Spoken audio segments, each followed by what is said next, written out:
Assalomu alaykum. Bo'ston Uz kanali obunachilari. Yaxshimisizlar? Sog' salomatmisizlar?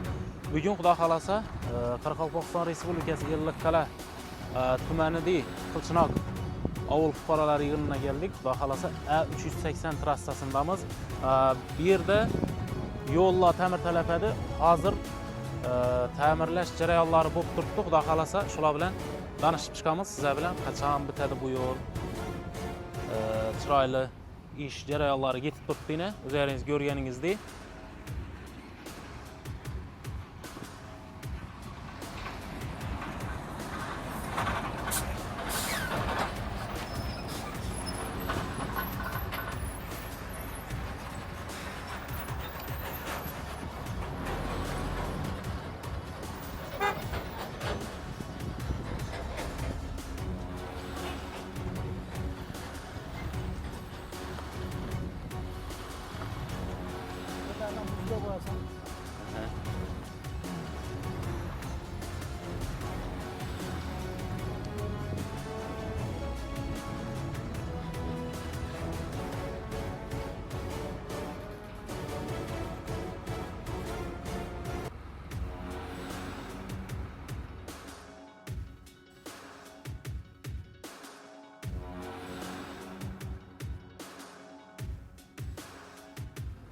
Biz hozir yo'lni qachon bitishini so'ragan vaqtimizda Xudo xolasa shu oldimizdagi oy, ya'ni aprel oyining ichida bitadi deb aytdilar.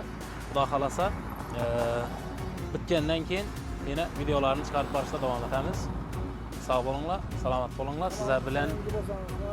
Sizlar bilan Bo'ston Uz kanali admini bo'ldi. Bo'ston Uz kanalini obuna bo'lib qo'yib, kirgandan bir like bosib qo'yishlaringizni so'raymiz. Sog' bo'ling, salomat bo'ling.